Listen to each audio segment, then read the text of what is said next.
Admiral Marcus Torres stared at the holographic display showing the Galactic Armament Restriction Treaty, its 47 pages of technical specifications and legal jargon designed to prevent any single species from achieving military dominance in the galaxy. The treaty was thorough, exhaustive, and, as humanity had just discovered, completely inadequate for dealing with human creativity. "So let me understand this correctly," Torres said to his chief engineer, Dr. Sarah Kim, who was barely containing her excitement as she presented their latest project. "The treaty specifically prohibits battleships, dreadnoughts, carriers, destroyers, cruisers, frigates, corvettes, gunboats, missile platforms, orbital defense stations, and armed merchant vessels." "That's correct, sir," Dr. Kim replied, her grin widening. "But it says absolutely nothing about mobile residential communities." Torres blinked. "Mobile residential communities or educational institutions?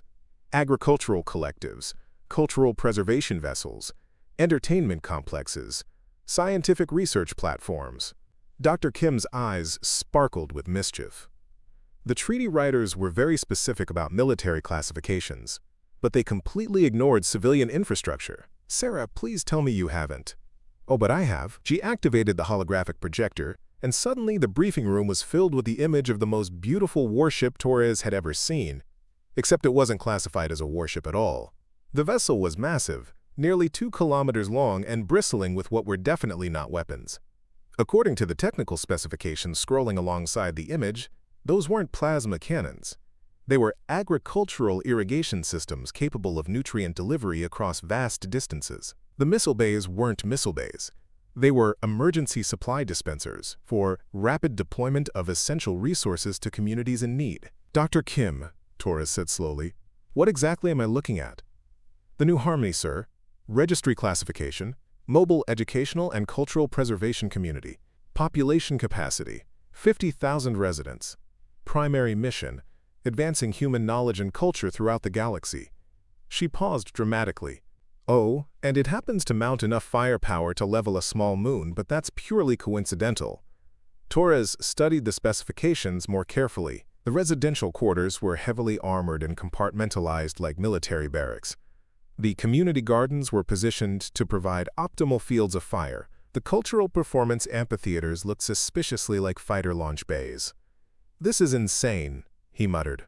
"Brilliant, but insane. How did you get this past the Galactic Compliance Board?" "That's the beauty of bureaucracy, sir. We filed all the paperwork exactly as required. Environmental impact studies for our agricultural systems, educational curriculum submissions for our learning programs, cultural significance documentation for our preservation mission. Every form filled out in triplicate, every regulation followed to the letter. And they approved it?" "They had to. The new Harmony meets every requirement for civilian status under galactic law. We have actual families living aboard, real schools teaching actual children, functioning hydroponic farms, and a comprehensive library of human cultural artifacts. It's not a warship pretending to be a civilian vessel. It's a civilian vessel that just happens to be extraordinarily well defended." Torres walked around the hologram, marveling at the engineering. "What's the weapons capacity?" "Officially? 0. We don't carry any weapons." Dr. Kim's smile turned predatory. "We do, however, carry industrial mining equipment capable of precision asteroid demolition, agricultural systems designed for large-scale atmospheric processing, emergency supply launchers for rapid humanitarian aid deployment, and defensive meteor deflection arrays, all of which could level an enemy fleet. If someone were to misuse our peaceful civilian equipment for violent purposes, that would be most regrettable," Dr. Kim said with mock solemnity. "But hardly our fault." The briefing room door slid open, and Captain Elena Vasquez entered, followed by 2 other officers Torres didn't recognize. "Admiral, I hope you're sitting down for this next part." "There's more?" Torres asked, though he wasn't sure if he felt excitement or terror. "Oh, much more," Captain Vasquez replied. "Show him the fleet composition, Sarah." The hologram shifted to display not one ship, but dozens.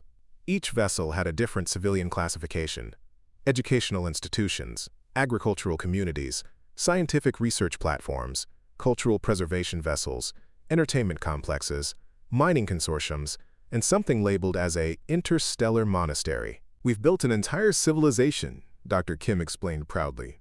"The new Harmony is just the flagship. We have mobile universities, traveling farms, orbital research stations, cultural exchange platforms, and deep space meditation retreats. Altogether, they house nearly 2 million human civilians pursuing peaceful, productive lives throughout the galaxy. And their defensive capabilities?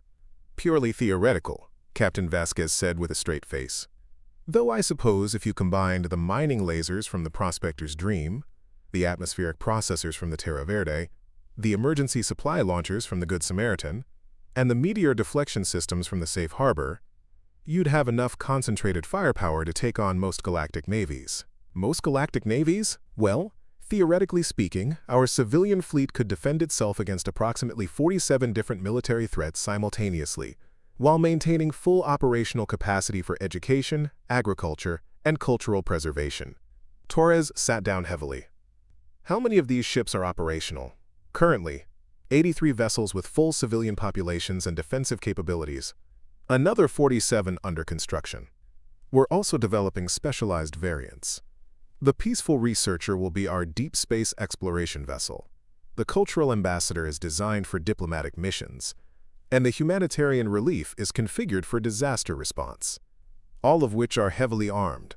All of which are well-equipped to handle any challenges they might encounter while pursuing their peaceful civilian missions, Dr. Kim corrected. One of the officers Torres didn't recognize stepped forward. Admiral, I'm Commander Lisa Park, Intelligence Division. We've been monitoring galactic reaction to our new civilian fleet. And? Confusion, mostly. The Galactic Council has received formal complaints from 12 different species claiming that humans are building a massive military fleet in violation of the treaty. But every investigation has concluded that we're operating entirely within legal parameters. What kind of complaints? The Zelgonians claim our quote, agricultural irrigation systems are actually plasma cannons.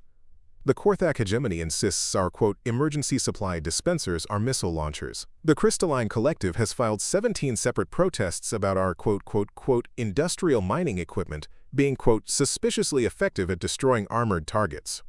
Torres rubbed his temples. What does the Galactic Council say? Officially? That human civilian vessels are free to operate throughout galactic space as long as they comply with all applicable regulations. Unofficially? Commander Park grinned. They're terrified, but they can't figure out how to stop us without rewriting the entire legal framework of galactic civilization. Show him the diplomatic response, Captain Vasquez suggested. Commander Park activated another hologram, this one showing a formal diplomatic communication from the Galactic Council. This arrived 3 days ago. They're requesting detailed technical specifications for all human civilian vessels to ensure compliance with safety regulations. That sounds reasonable.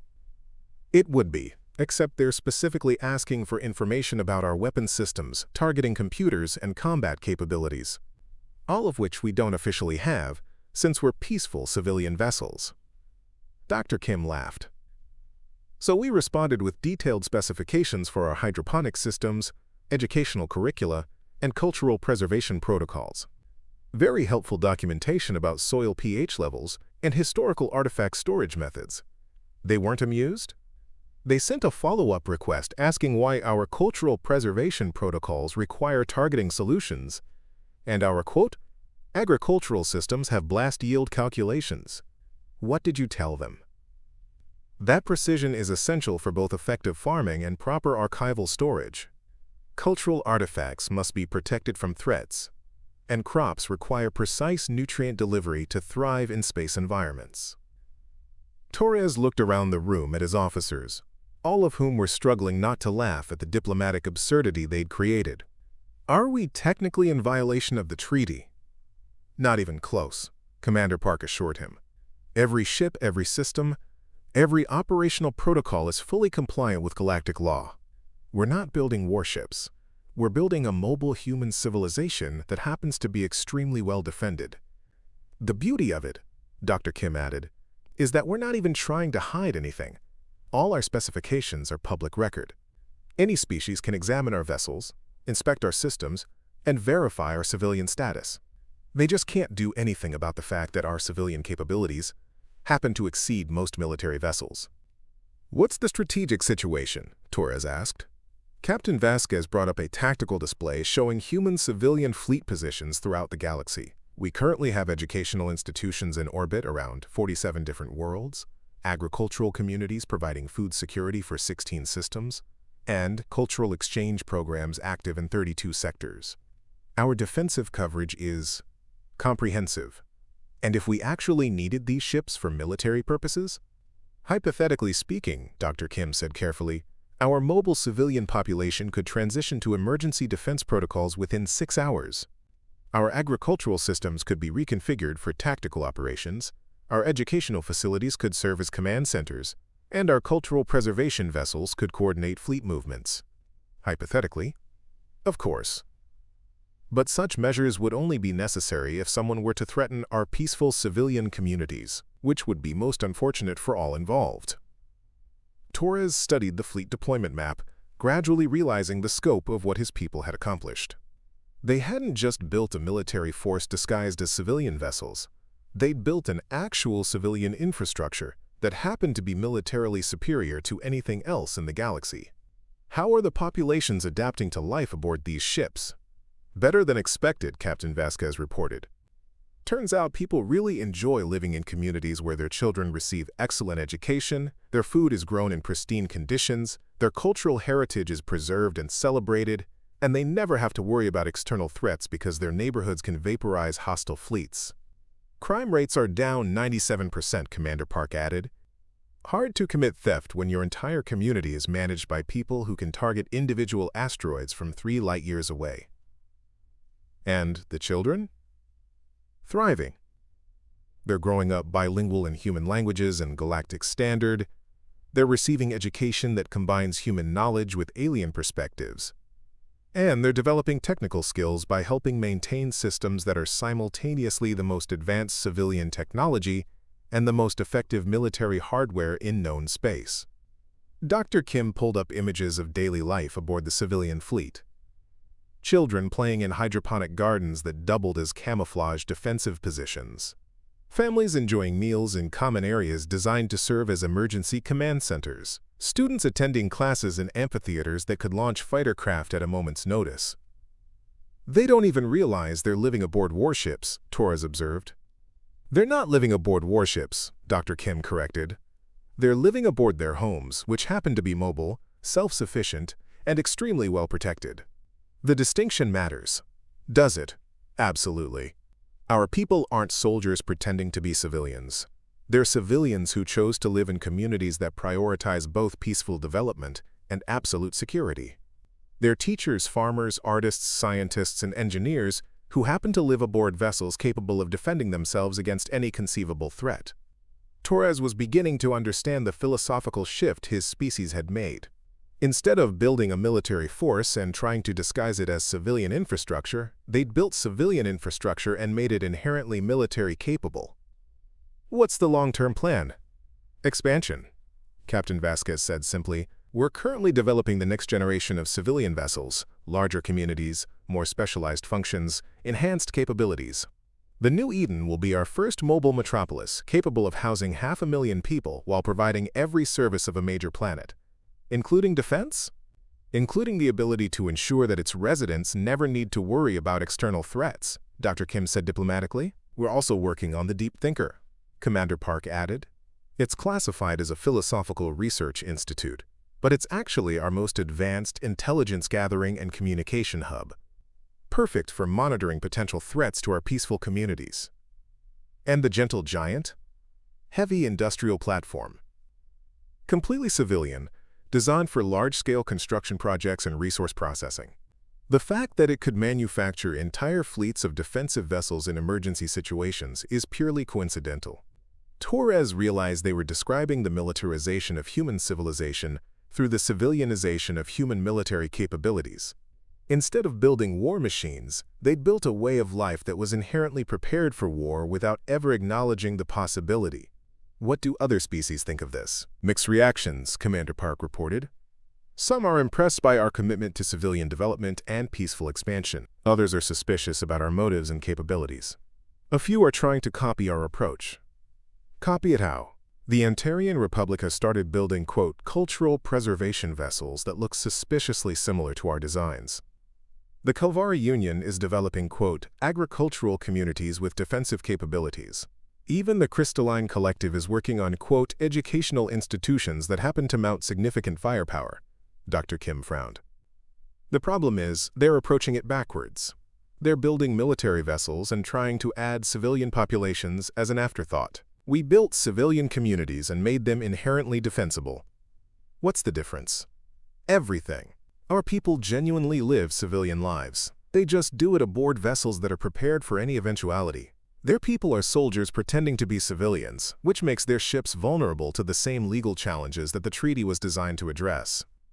Torres nodded, understanding the distinction. So we're not gaming the system, we're genuinely operating within it. Exactly. We're not exploiting loopholes in galactic law.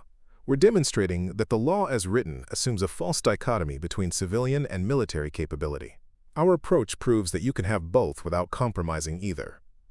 What happens when other species figure this out? Some already have, Captain Vasquez said.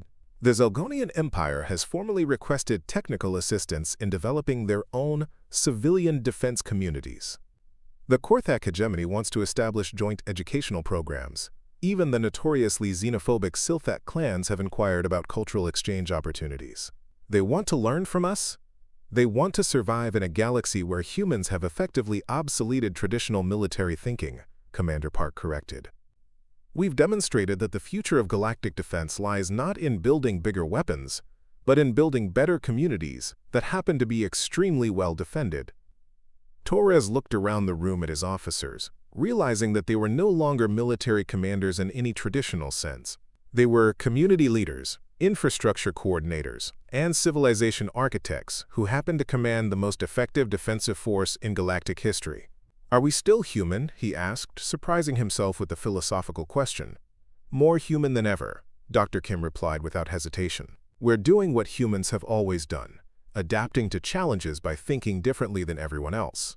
The galaxy wanted to limit our military capabilities, so we made military capabilities irrelevant by creating something better, which is a way of life that doesn't need war because it's prepared for anything. Communities that don't need conquest because they can create everything they need. People who don't need to fight because nobody wants to fight them. Because we're too dangerous? Because we're too valuable, Captain Vasquez corrected. Every system that hosts our educational institutions sees dramatic improvements in technological development. Every region that partners with our agricultural communities experiences food security improvements. Every sector that participates in our cultural programs benefits from enhanced diplomatic relations. Commander Park nodded. We're not feared because we're powerful. We're respected because we're useful. Our defensive capabilities are just insurance that nobody tries to take by force what we're happy to share through cooperation. Torres realized they were describing something unprecedented in galactic history, a civilization that had achieved security through value creation rather than threat projection. Instead of making enemies afraid to attack them, they'd made everyone want to be their friends. What's our current diplomatic status?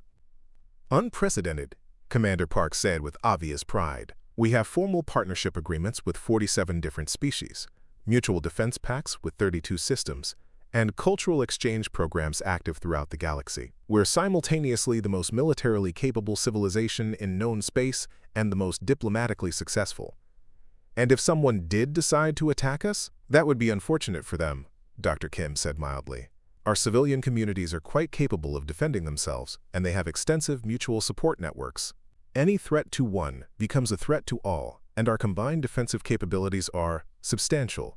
How substantial? Sufficient to ensure that our children can continue attending school, our farmers can keep growing food, our artists can preserve human culture, and our scientists can advance knowledge without interruption from external threats. Torres understood. They hadn't built a military disguised as civilian infrastructure. They'd built a civilization that was inherently military capable, while remaining genuinely civilian in purpose and operation. Recommendations? Continue expansion, Captain Vasquez said immediately. We should establish communities in every major system, develop partnerships with every species willing to cooperate, and ensure that human-civilian infrastructure becomes an essential part of galactic civilization. From a legal perspective, Commander Park added, we should continue operating in full compliance with all galactic regulations while documenting every attempt by other species to challenge our civilian status. Our legal position grows stronger with every successful inspection and diplomatic interaction. And technically, Dr. Kim grinned, we should keep developing new civilian capabilities that happen to exceed traditional military specifications. I have designs for orbital research stations that could serve as strategic command centers, deep space mining platforms that could function as mobile shipyards, and cultural performance venues that could coordinate fleet movements across multiple sectors. All civilian, all useful, all extremely well defended. Torres stood up, looking at the holographic display of their impossible fleet one more time. Humanity had been told they couldn't build warships, so they built something better, a way of life that didn't need war because it was prepared for anything. Very well. Proceed with expansion. But remember, we're not building a military force disguised as civilians. We're building human civilization in space, and we're making sure it can defend itself against any conceivable threat. Understood, sir.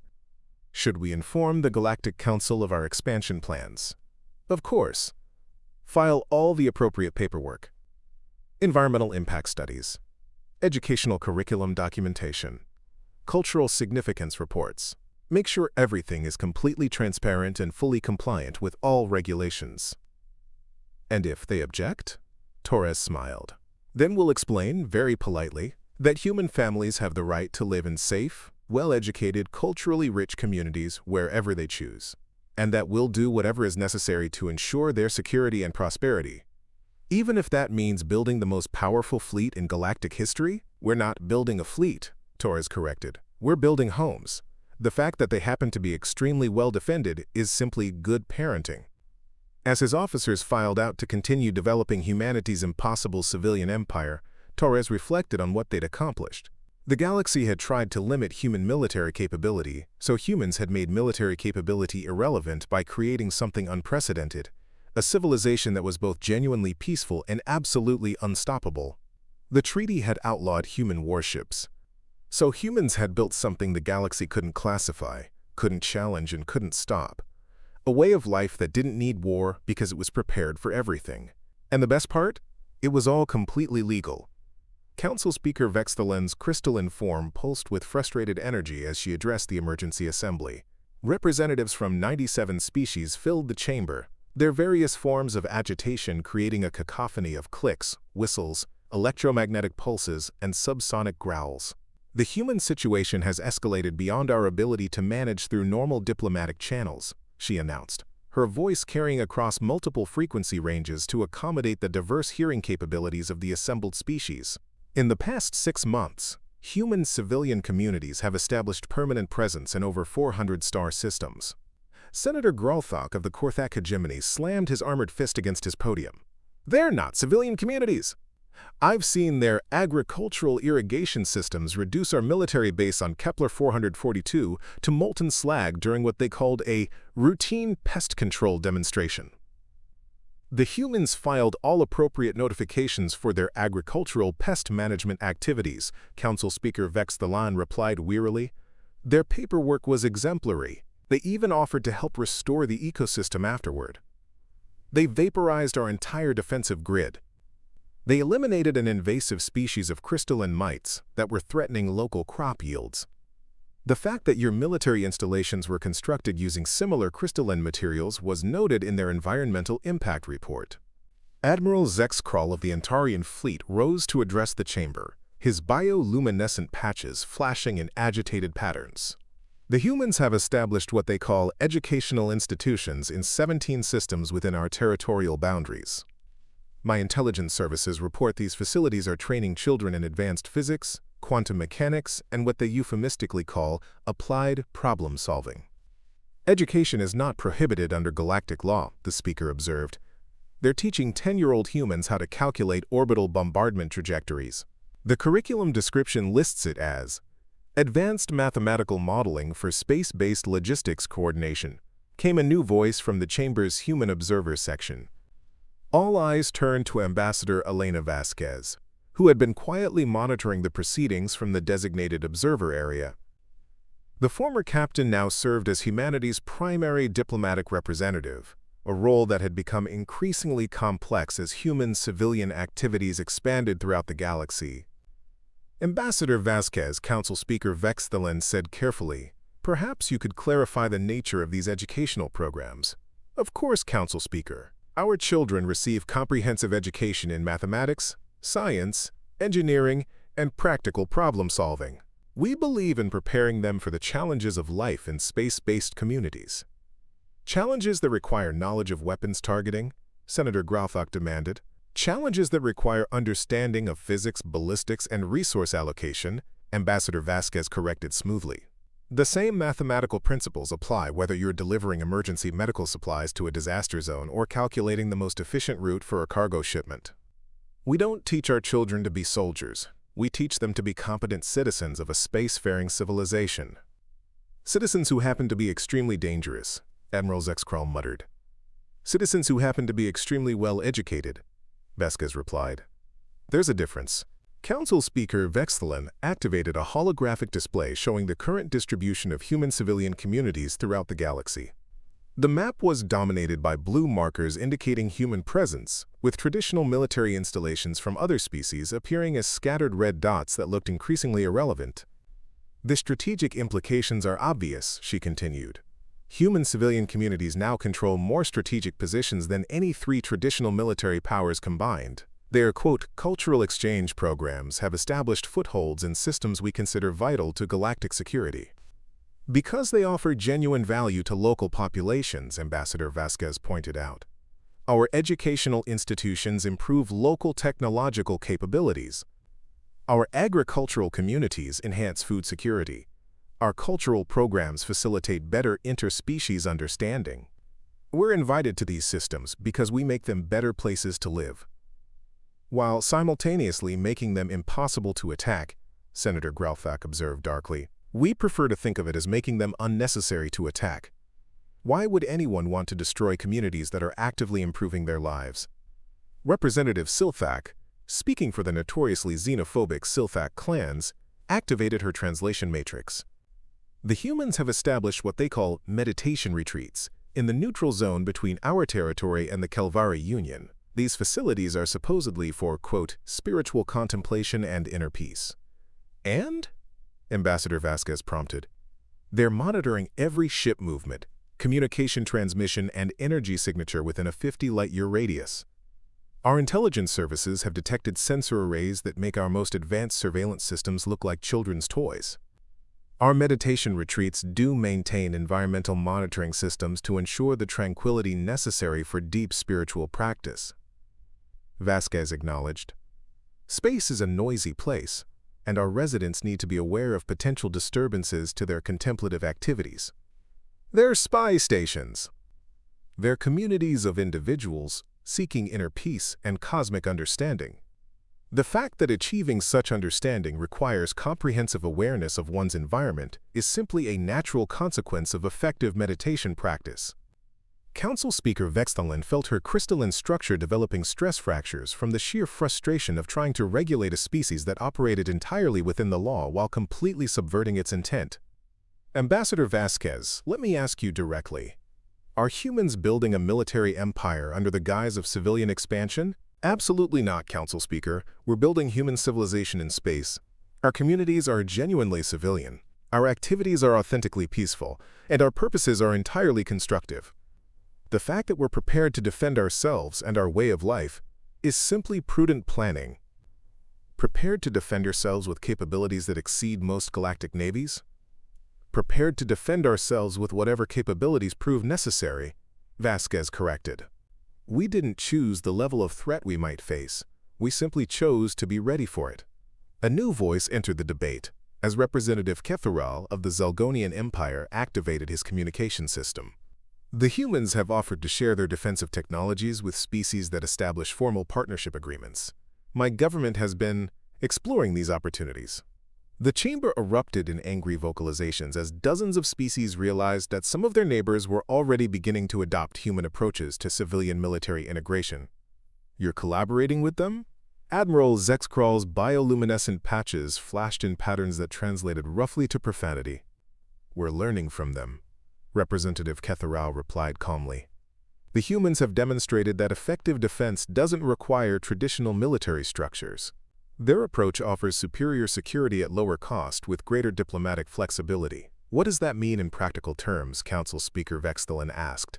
It means our new educational and cultural development initiatives will be able to protect themselves and their host communities from any conceivable threat while providing genuine value to local populations. We're not building weapons.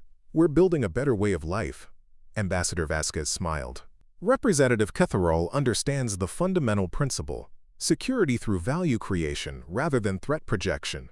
Communities that are essential to their neighbors' well-being don't need to fear attack, because attacking them would be self-destructive.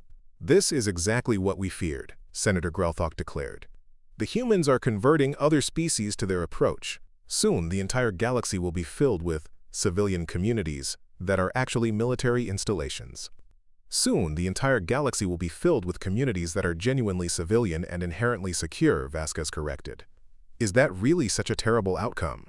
The question hung in the chamber like a quantum equation waiting to collapse into either hope or despair.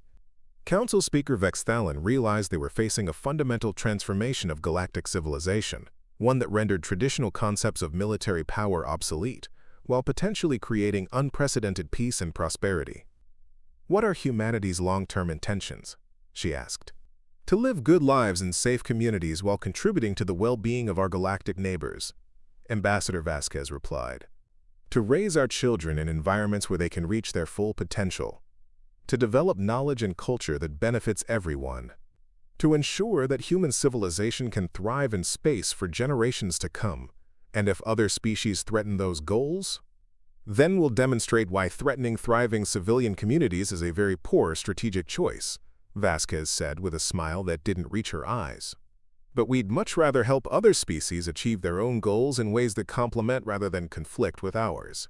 Representative Sealthak's translation matrix crackled with static as she processed this information. The humans are offering to help us develop our own versions of their civilian defense communities? We're offering to share knowledge, technology, and best practices with any species interested in creating secure, prosperous communities for their populations. We believe the galaxy works better when everyone has access to good education, reliable food security, and effective defense against external threats. In exchange for what? Friendship, trade, cultural exchange. The same things civilized species have always offered each other. Council Speaker Vextelen realized the humans had created a diplomatic checkmate. They were offering genuine benefits while maintaining legal compliance, making it impossible to oppose them without appearing to oppose peace, prosperity, and security for galactic populations. The Council will need to discuss these developments, she announced. This session is adjourned for deliberation. As the various species began filing out of the chamber, Ambassador Vasquez remained in her observer section, reviewing reports from human communities throughout the galaxy. The latest updates were encouraging. Educational programs showing measurable improvements in local technological development, agricultural communities achieving food security milestones, cultural exchanges facilitating new diplomatic relationships, and defensive systems maintaining perfect records of deterrence without a single shot fired in anger. Admiral Zexkrell approached her before leaving the chamber. Ambassador, may I ask you something off the record? Of course, Admiral. Do you really believe this approach can work long-term? Building civilization instead of military forces? Vasquez considered the question carefully. Admiral, what do you think military forces are supposed to protect? Our people. Our territory. Our way of life. Exactly. We've simply chosen to make our people, territory, and way of life inherently valuable rather than just defensible. It's much easier to protect something everyone wants to preserve than something everyone wants to destroy. And if you encounter a species that doesn't value what you offer, then we'll be prepared to defend ourselves with whatever capabilities prove necessary. But we'd rather spend our resources building schools than battleships, growing food than manufacturing missiles, creating art than developing weapons. The defensive capabilities are insurance, not primary purpose. Admiral Zexkrall nodded slowly. My government has been reviewing your educational curriculum proposals. The preliminary analysis suggests your approach could improve our technological capabilities by 30% within a generation. Would you like to discuss establishing a partnership agreement? Perhaps. But I have to ask, what happens to traditional military forces in a galaxy full of civilian communities that don't need external protection? Vasquez smiled. They become community safety coordinators, emergency response specialists, and infrastructure security consultants. We don't eliminate military capabilities. We integrate them into civilian life in ways that serve constructive rather than destructive purposes. You're offering to help us transform our military into something more useful? We're offering to help you build communities where military force becomes unnecessary, because everyone has a stake in maintaining peace and prosperity. As Admiral Zexcroll left the chamber, clearly deep in thought, Ambassador Vasquez returned to her reports. The transformation of galactic civilization was proceeding ahead of schedule, with new partnership requests arriving daily from species interested in the human approach to civilian military integration. The galaxy had tried to limit human military capabilities, so humans had made military capabilities irrelevant by creating something better. Now other species were beginning to understand that the future of galactic security lay not in building better weapons, but in building better communities that didn't need them. 2 years later, the new galactic paradigm. Dr. Sarah Kim, now serving as Director of Galactic Community Development, stood in the observation deck of the Harmony Station, watching the most ambitious construction project in galactic history take shape. The massive structure would serve as the galaxy's first integrated civilian defense community, jointly operated by 47 different species using human-developed principles of value-based security. The preliminary engineering reports are very encouraging, reported Commander Lisa Park, whose intelligence background had proven invaluable in coordinating the complex multi-species collaboration. All participating civilizations have successfully adapted our civilian defense protocols to their specific technological and cultural requirements. Any problems with the integration process? A few philosophical adjustments, Park admitted. The Crystalline Collective initially struggled with the concept of individual privacy within collective security systems. The Crystalline Collective had difficulty accepting that effective defense doesn't require intimidating potential enemies.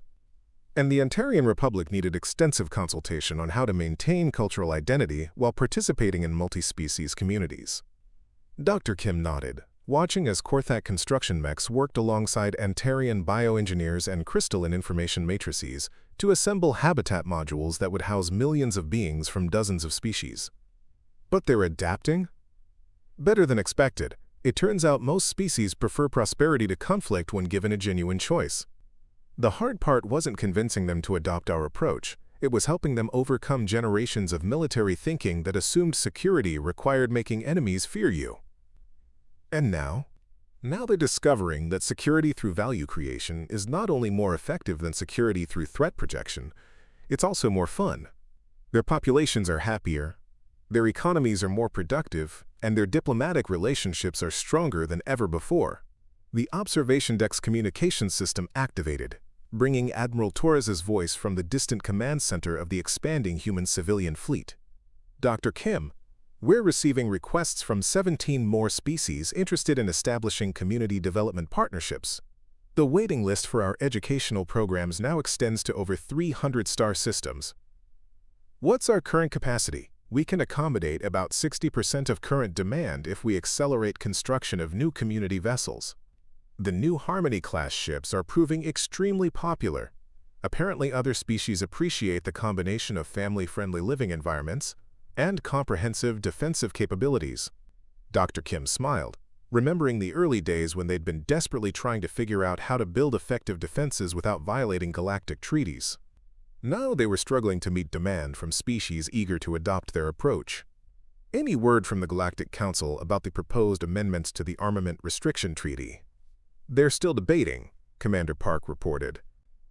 The proposed changes would officially recognize, quote, civilian defense communities as a legitimate category of space-based infrastructure, with specific guidelines for what constitutes acceptable defensive capabilities for non-military vessels. In other words, they're trying to legalize what we've already been doing? More accurately, they're trying to create a regulatory framework that acknowledges the reality of modern galactic civilization. Traditional military thinking assumes a clear distinction between civilian and military capabilities, but our approach demonstrates that such distinctions are artificial and counterproductive. Dr. Kim activated a holographic display showing the current distribution of human-influenced communities throughout the galaxy. The map was dominated by blue markers indicating civilian defense communities operated by various species using human-developed principles, with traditional military installations appearing as increasingly isolated red dots. We've fundamentally changed how galactic civilization approaches security, she observed. Instead of preparing for war, we're building reasons to avoid it. The economic data supports that conclusion, Commander Park added. Systems that host civilian defense communities show measurable improvements in technological development, resource efficiency, and diplomatic stability. The return on investment for community-based defense is approximately 4 times higher than traditional military spending. Because we're not just buying security, we're buying education, infrastructure, research capability, and economic development all integrated into a single system. Exactly. Traditional military forces consume resources to prepare for conflicts that may never occur. Civilian defense communities generate value while maintaining security, making them self-sustaining rather than economically burdensome. A new voice joined the conversation as Ambassador Vasquez's image appeared in the holographic display. She was calling from the diplomatic quarter of Harmony Station, where representatives from dozens of species were working on the constitutional framework for the galaxy's first truly integrated multi-species civilization. Sarah, Lisa, we've had a breakthrough in the constitutional negotiations. The participating species have reached consensus on the fundamental principles of community-based galactic governance. Which are, Dr. Kim asked, security through value creation rather than threat projection, prosperity through cooperation rather than competition, governance through voluntary association rather than coercive authority, and defense through collective capability rather than individual force projection. Commander Park whistled softly. They're codifying the human approach as the foundation of galactic civilization. Not the human approach, Ambassador Vasquez corrected. The approach that humans helped develop, but which has been refined and improved by input from every participating species. The Crystalline Collective contributed collective information processing capabilities. The Korthak hegemony added insights about resource allocation efficiency. The Antarian Republic provided biological systems integration expertise.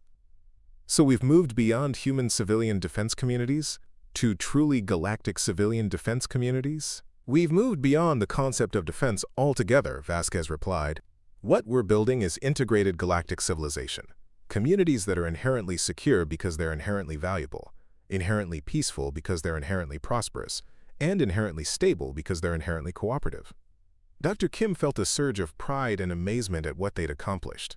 The species that had once tried to limit human military capabilities had instead helped humanity develop something far more powerful, a way of life that made military capabilities unnecessary while ensuring absolute security. What's the timeline for full implementation? The constitutional framework should be complete within 6 months, Ambassador Vasquez reported. Full galactic implementation will take approximately 15 years. But we're already seeing dramatic improvements in systems that have adopted early versions of the integrated community model. Any resistance from traditional military powers? Some, Commander Park acknowledged. A few species are maintaining conventional military forces and expressing skepticism about community-based defense, but their populations are increasingly demanding access to the educational, economic, and security benefits available in civilian defense communities. Market forces are driving adoption? Social forces. People prefer to live in communities where their children receive excellent education, their families enjoy economic security, and they don't have to worry about external threats because their neighborhoods are inherently valuable to their neighbors. Dr. Kim nodded, understanding the fundamental shift they'd catalyzed. Instead of building military forces to protect their way of life, they'd built a way of life that protected itself through its inherent value to everyone it touched. There's one more development you should know about, Admiral Torres's voice added from the communication system. Our deep space monitoring stations have detected artificial signals from the Andromeda Galaxy. The patterns suggest organized intelligence, possibly attempting to establish communication. The observation deck fell silent as the implications sank in. They'd spent years developing new approaches to galactic civilization, only to discover they might soon need to apply those approaches to intergalactic contact. What kind of signals? Dr. Kim asked. Complex mathematical progressions, followed by what appear to be technological specifications, followed by patterns that might represent social or political structures. Our xenolinguistics teams are analyzing the data, but preliminary interpretation suggests we're dealing with a civilization that has achieved galactic-scale organization. Friendly? Unknown. But the communication patterns suggest they're interested in contact rather than conquest. The signals appear to be educational rather than threatening. They're trying to teach us about their civilization rather than demand our surrender. Commander Park was already running threat assessments in her head. If they've achieved galactic-scale organization, their capabilities would be beyond anything we've previously encountered. Traditional military response would be completely inadequate. Good thing we don't rely on traditional military response, Dr. Kim observed. Our approach to galactic civilization should scale to intergalactic contact. We offer value, seek cooperation, and maintain capability for defense if necessary. The question is whether our civilian defense communities can handle threats on that scale, Ambassador Vasquez pointed out. The question is whether we can make ourselves valuable enough to an intergalactic civilization that they prefer cooperation to conquest, Dr. Kim corrected. If they've achieved galactic organization, they've probably solved the same problems we're working on. We might have more to offer each other than anyone realizes. Admiral Torres's voice carried a note of excitement. The signals include what appear to be educational curriculum designs, agricultural optimization protocols, and community organization frameworks. They might be sharing their approaches to galactic civilization, just like we've been doing throughout our own galaxy, Commander Park realized. They're not trying to intimidate us, they're trying to teach us. Then we should respond in kind, Ambassador Vasquez decided. We'll prepare a comprehensive overview of our civilian defense community model, our constitutional framework for galactic governance, and our approaches to value-based security. If they're interested in sharing knowledge, we have quite a lot to offer. Dr. Kim looked out at the construction of Harmony Station, where dozens of species were working together to build something unprecedented in galactic history. A truly integrated civilization based on cooperation rather than competition, value creation rather than threat projection, and collective prosperity rather than individual advantage. The galaxy had tried to limit human military capabilities, so humans had built something better, a way of life that didn't need war because it was prepared for peace. Now that approach was becoming the foundation of galactic civilization itself, and it might soon need to scale to intergalactic contact. We've come a long way from trying to build unclassifiable warships, she observed. We've come exactly where we needed to be, Commander Park replied. We learned that the best defense isn't being too dangerous to attack. It's being too valuable to lose. As they watched the construction of humanity's greatest achievement, not a weapon, but a way of life that made weapons unnecessary, they prepared for the next challenge, proving that their approach to civilization could work not just between species, but between galaxies. The universe was about to discover that humanity's greatest strength wasn't their ability to build unclassifiable warships, but their ability to build classifiable communities that everyone wanted to join and no one wanted to destroy. And perhaps, just perhaps, that would be enough. Dr. Kim looked out at the construction of Harmony Station, where dozens of species were working together to build something unprecedented in galactic history. A truly integrated civilization based on cooperation rather than competition, value creation rather than threat projection, and collective prosperity rather than individual advantage. The galaxy had tried to limit human military capabilities, so humans had built something better, a way of life that didn't need war because it was prepared for peace. Now that approach was becoming the foundation of galactic civilization itself, and it might soon need to scale to intergalactic contact. We've come a long way from trying to build unclassifiable warships, she observed. We've come exactly where we needed to be, Commander Park replied. We learned that the best defense isn't being too dangerous to attack, it's being too valuable to lose. The end.